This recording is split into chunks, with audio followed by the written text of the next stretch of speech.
Morgan.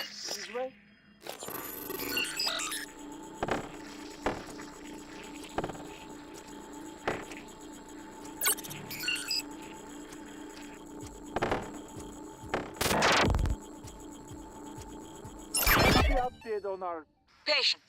Commander Dahl is making a speedy recovery and we are making our way to the shuttle bay. I've informed him of the threat to the station and... Fine. Morgan, I'll meet you in the shuttle bay. Scanning target. Typhon material inconclusive. Logging calibration request. What the hell have you done? I simply acted on Morgan's orders. Morgan. Your operators locked me out of the comm terminal. We need to link up to the null wave device if we're gonna get that signal off before it's too late. Consider the risk. Alex's plan, if it works, is only a short-term solution. None of us has the right to endanger every life on Earth. If anyone is playing God here, it's you. Your lunatic plan denies everyone a birthright to the stars. You know how neuromods are made. The demand will only increase. In the future Alex envisions, many will die for the benefit of a privileged few. I'm not arguing with a glorified desktop. Kill it, Morgan. Sorry, Morgan. I won't relinquish control of the terminal. You'll have to destroy me. Which means you will be destroying yourself. Fine. I'll do it myself. You made the right choice. The terminal's linked up again. It should only take a few seconds for a signal to propagate through the coral and lobotomize every Typhon on Talos 1, including the big one outside. The rest of us should get away with a mild headache. I'll let you do the honors, but you better hurry.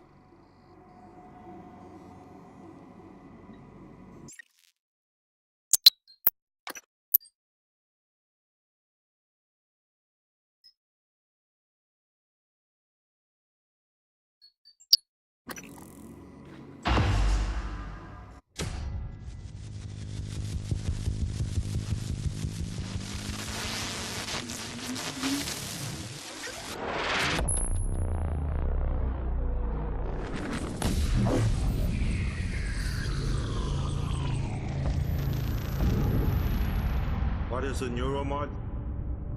Well, it's both an easy answer and a complicated one at the same time. It is the future, today. More importantly, our past, today.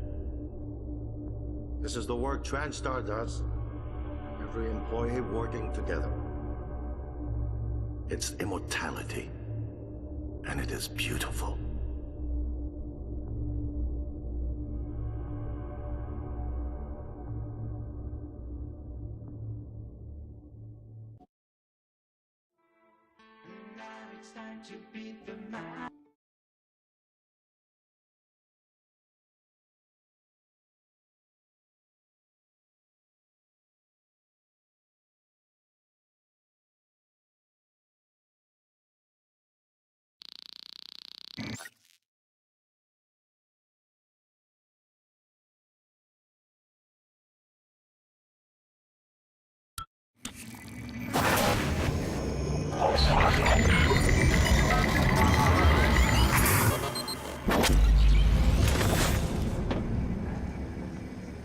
It's finished.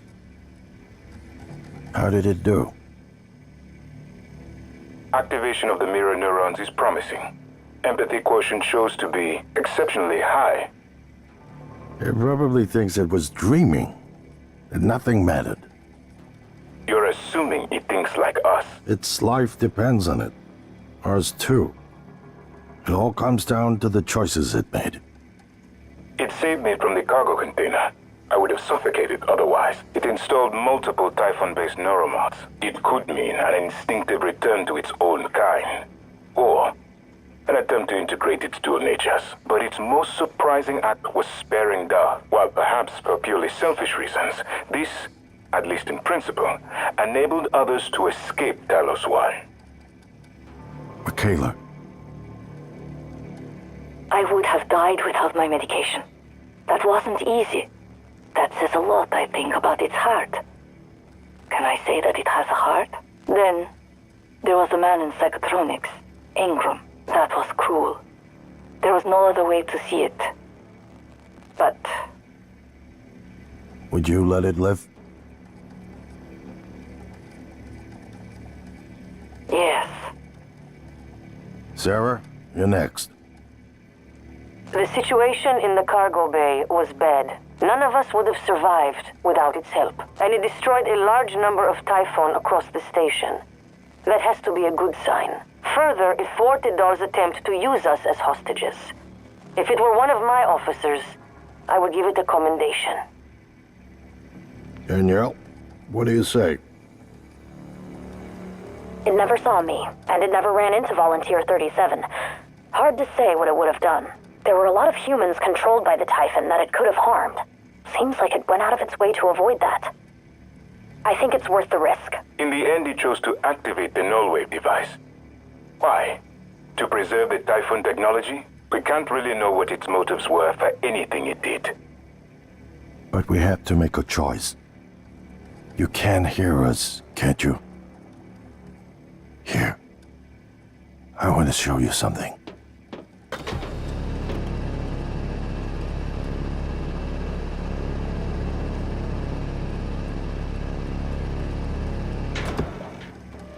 What you experienced was a reconstruction based on Morgan's memories.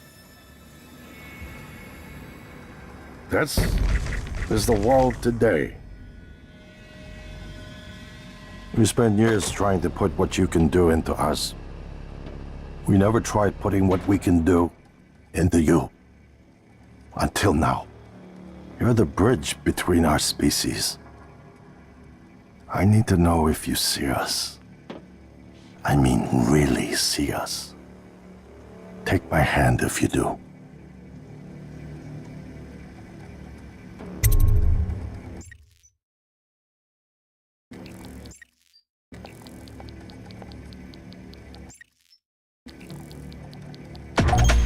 We're gonna shake things up, like old times.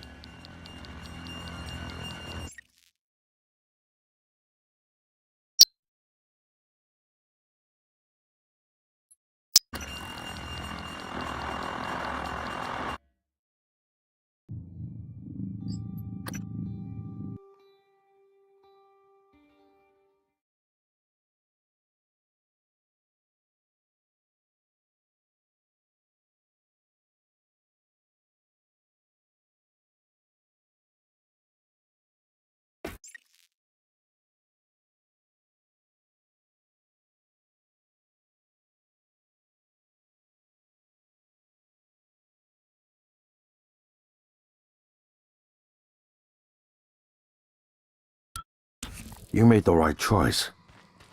The terminal's linked up again. It should only take a few seconds for a signal to propagate through the coral and lobotomize every Typhon on Talos 1, including the big one outside. The rest of us should get away with a mild headache. I'll let you do the honors.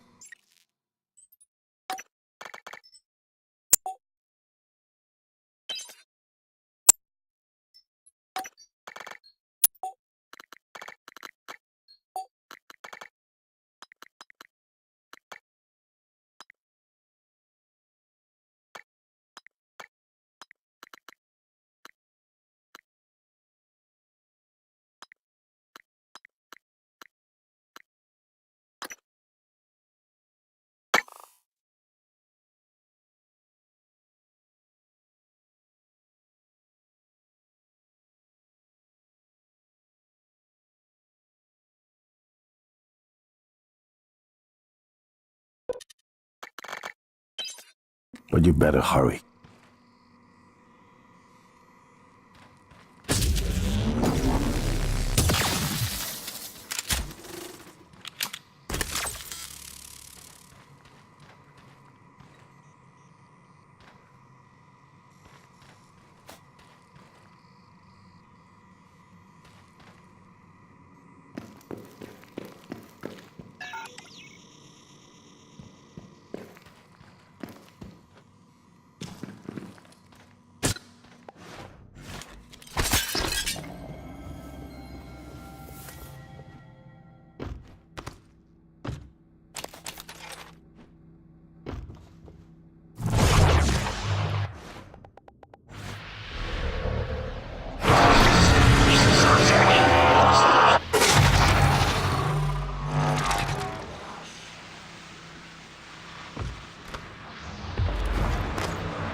Moving.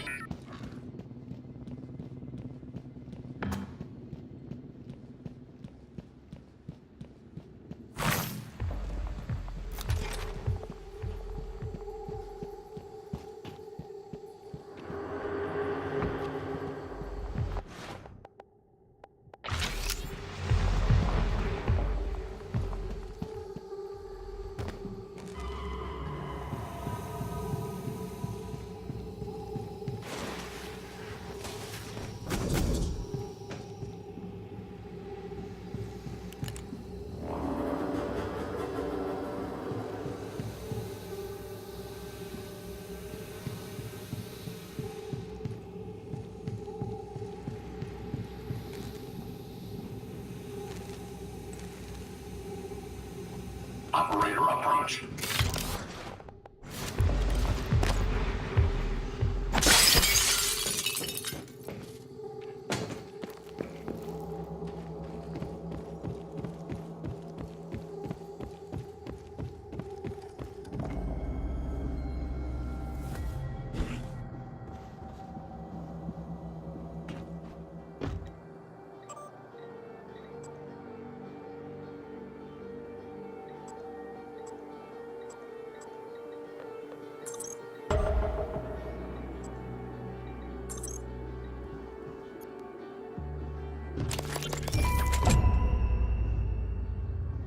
This is Captain Jada Marks. I'm setting down for posterity my deliberation over the fate of the shuttle Advent. I'm unable to determine with confidence if the Advent departed before being contaminated by the life forms presently overwhelming Talos 1. Best guess, based on telemetry data, Advent departed approximately 30 minutes prior to the first incident report logged by security. 30 minutes. It is within that narrow gap of uncertainty, I must decide whether or not to remote detonate the shuttle and its 5 passengers. They may very well be flying a cargo hold full of mimics to an unsuspecting Earth. They may not. Captain! We could sure as hell use that golden gun right about now! I don't...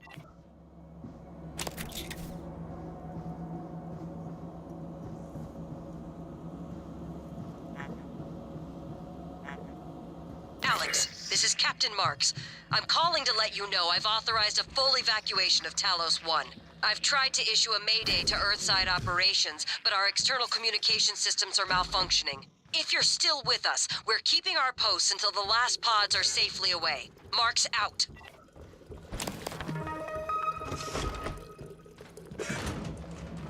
Operator approach.